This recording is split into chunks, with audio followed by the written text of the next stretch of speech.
the situation regarding some of their contracted players and contracted players. Darcy Moore, we know, is re-signed for 2 more years, which is great news for all Magpie fans. How have you seen the handling of Jordan De Goey's situation, Caro? I think they've mucked it up terribly. I mean, we know Jordan De Goey was looking around for a new manager earlier this year. He ended up rejecting all offers, whether he actually interviewed managers, I'm not sure, and ended up working with his father. Yep. Now, more and more players keep getting signed, Matthew, and it's difficult for you to talk about this, but how much money is going to be left for Jordan De Goey? I think he's knocked back a good offer at Collingwood, and I'm not sure whether that offer is going to be there come the end of the season. Their season is over now. I hate to be brutal, but he's facing an indecent assault charge, and we heard Carlton were looking at it. Well, Carlton deny it. We heard Gold Coast are denying it. Who is actually looking at Jordan De Goey? He wants a huge amount of money, and I'm not sure he justifies it, and I'm not sure, as I said, now that Collingwood are getting other players and ticking more boxes, there's going to be that much money left for him. And the best place for him to be is at Collingwood. It is the place that, you know, they've nurtured him, they've helped him along, they're a good club. And one thing about it is Selwood, Koch and Pendlebury, his captain, how often have we heard about their contracts over 15 years? Yet this is the second time in the space of probably 3 years, this has become a bit of a circus for Jordan De Goey. And the longer it gets, the more people like me say, well, could Collingwood use their money better? Could Collingwood get Jeremy Cameron? Or if it's not Jeremy, could we spend that money on building our list and rounding our list better than what Jordan De Goey could provide? Eddie and Ross, we're going to get your thoughts on this, but not before we take a look at the situation surrounding Adam Treloar. Now, he has been linked with a move to the Gold Coast. His partner is moving up there to play netball for next season. Stewie Dew, the Gold Coast coach, clearly left the door ajar, and then I think Adam himself closed it.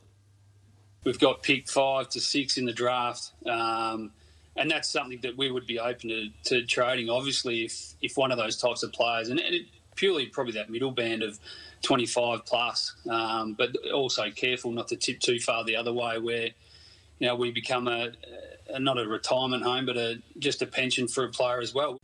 I've never considered going anywhere, and I never would. I'm a contracted player at the Collingwood Football Club, and there's a reason why I moved to Victoria to play for Collingwood. So I'm contracted. You know, the sacrifice for me is something extremely small for me to just... for her to be away and commit to 10 months of playing netball. I mean, that's the thing. It's a 10-month contract.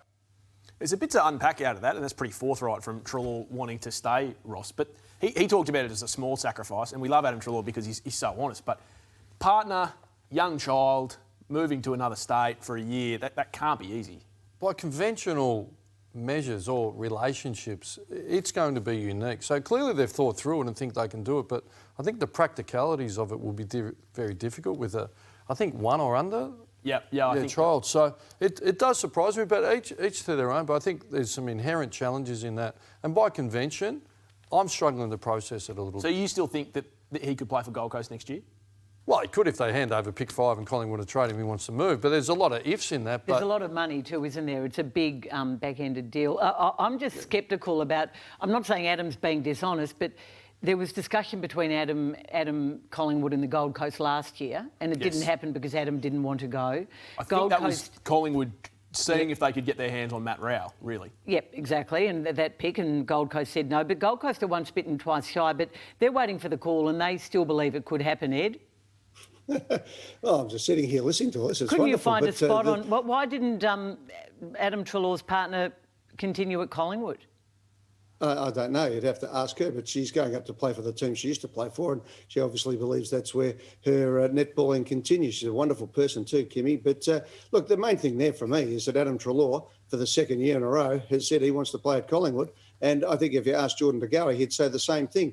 I'm not that fussed about any of that situation that's going on at the moment. It's all part of what happened.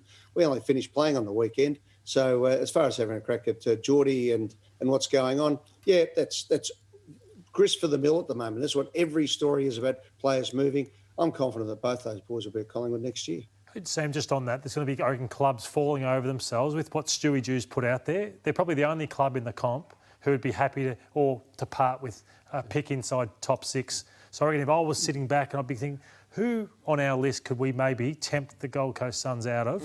They don't need another kid to help Rowell and Anderson. They need someone. Who's the Lachie Neale out there that could get to their club and jump on with Rowell and Anderson for the next journey to take them through. That's what the Suns are looking at. But And will it be Adam Treloar? Yeah.